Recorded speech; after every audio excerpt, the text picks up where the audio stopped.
It's like we keep having the same argument over and over again. Almost like the fact that it's so repetitive has made it seem like it should be redundant, but it's not. It's just as imperative that everybody and anybody listens.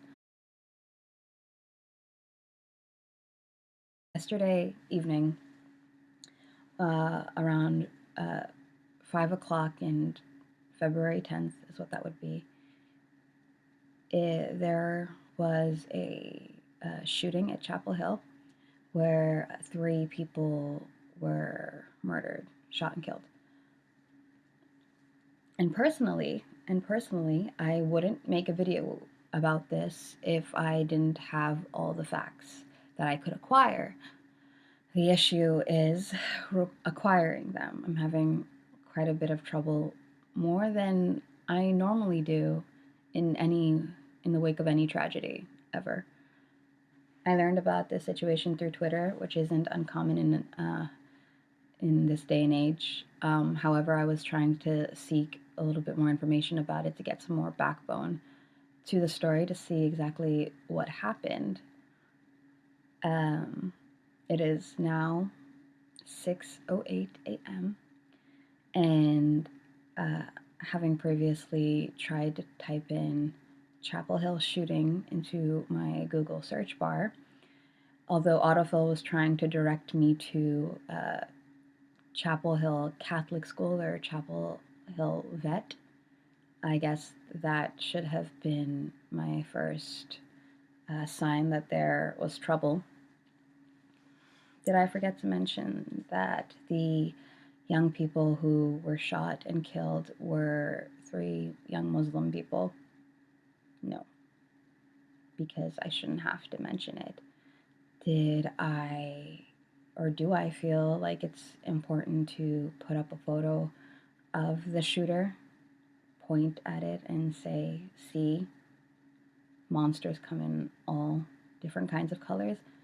No, because that doesn't bring anybody back.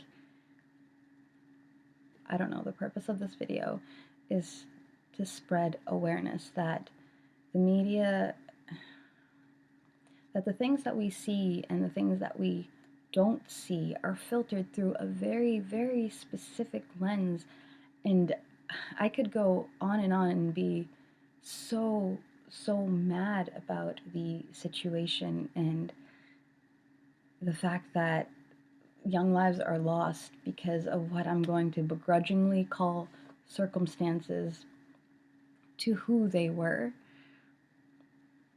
But I just can't overcome the emotion that I'm just sad.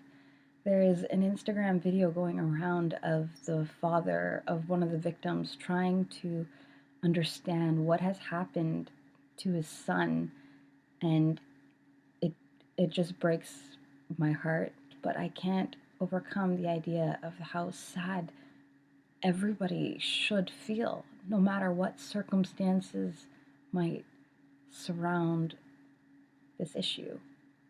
But of course, I'm still mad. I'm mad enough to feel very obliged to post this video. I'm upset. I'm upset that things like this still happen. I'm upset that I keep refreshing my Google page, hoping to see that someone of the larger media decides to take up this story because it's important. I'm really upset. I'm sorry that I read this on BuzzFeed, which is no bashing to any social media or any news affiliates that decided to actually cover this story. But the fact that I had to read it on a website where I'm normally just trolling at 4 a.m. in the morning looking for the weird things on YouTube, it seems absolutely preposterous that this is what we had to strain ourselves to get this message and to understand what was happening as a whole. And I'm not just speaking as somebody who came from a Muslim community. I'm coming from a place where I don't believe that the media has the right to be a bully. where people still get preferential treatment for their race when three very innocent and beautiful young lives are lost, and that there's even an inkling of the fact that this could have been a hate crime. And it's been over 12 hours, and it seems like nobody, no, not enough. I'm not going to say nobody, not enough people care. My thoughts and prayers go out to the family of the three victims and to anybody else who has been affected both emotionally, mentally, physically about this issue, as I think I have.